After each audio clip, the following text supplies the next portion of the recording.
Ang susunod na programa ay rated G. Ito ay pwede sa lahat ng manonood. Kalagitnaan ng Abril, kasagsagan ng summer, ang init. Kaya para may pangontra sa summer heat, naghanda kami ng mga tanawin at gawain na siguradong magpapalimig sa inyo. Ito ang Pinoy Explorer Gimmick sa Summer.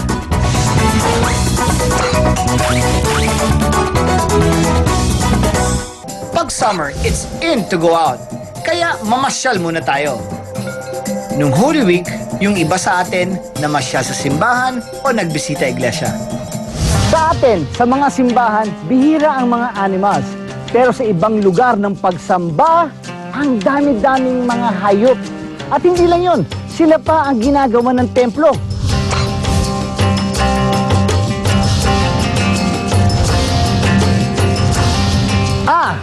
Hindi ako ang monkey, ako si Aga Mulak. Tumingin-tingin ka lang, maraming pwedeng matuklasan. Maging isang Pinoy Explorer. Ngayong gabi, all out ang summer sa special episode ng Pinoy Explorer. Para sa mga mahilig mamasyal, dadayo tayo sa kakaibang templo kung saan nagkalat ang mga unggoy.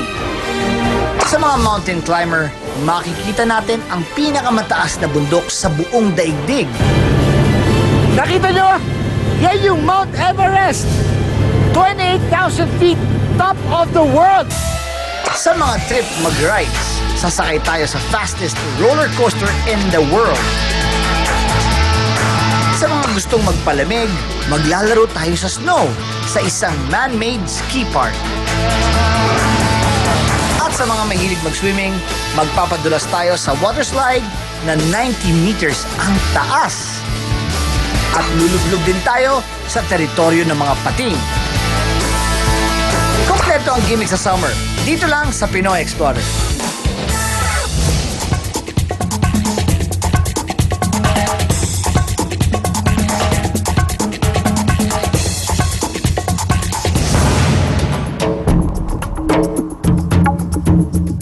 Nandito ako ngayon sa paanan ng Monkey Temple sa Kathmandu, ang capital ng Nepal.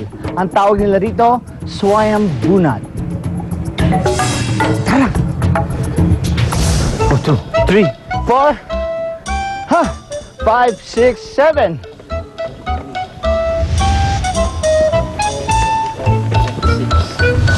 $73, $74.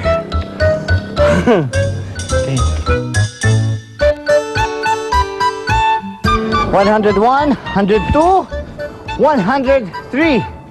103 steps. Ang Monkey Temple ay nasa taas ng burol sa kanluran ng Kathmandu City. Mamaya na ako magkikwento tungkol sa bansa nito, ang Nepal. Sa ngayon, Monkey Temple muna tayo. Itinayo ito para sa mga nananalig sa Buddhism. Pero pwede ring sumamba ang may ibang relihiyon gaya ng Hinduism. Nandito na tayo ngayon sa tuktok ng Monkey Temple. Meron din ditong stupa o yung dome. Ayan. Gaya ng ibang stupa, nakapinta ang kilay at mata ni Buddha doon sa tuktok nito. Nabansagan itong Monkey Temple dahil tahanan ito ng mga banal na monkeys o rhesus macaques. Ngayon, bababa na tayo, pero kailangan dahan-dahan lang kasi medyo matarik talaga. Pag hindi ka hawak dito sa railings na to, pwede ka sumubsog talaga, kaya delikado. Kaya tara, dahan-dahan!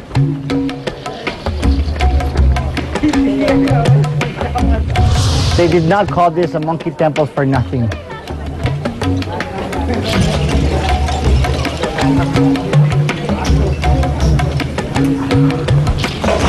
Nakakatakot pero, halika. Oh, sino ba muna?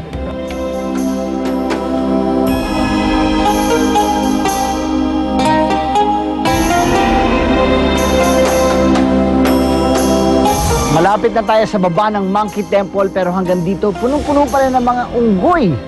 Susunod sa Pinoy Explorer, Sa helicopter tayo sasakay para lang mamili sa Tiangge at Ukay-Ukay. Sosyal ba? Magsa-sightseeing tayo sa pinakamataas na bundok sa buong mundo, Kaya walang alisan dahil maraming pwedeng matuklasan dito lang sa Pinoy Explorer.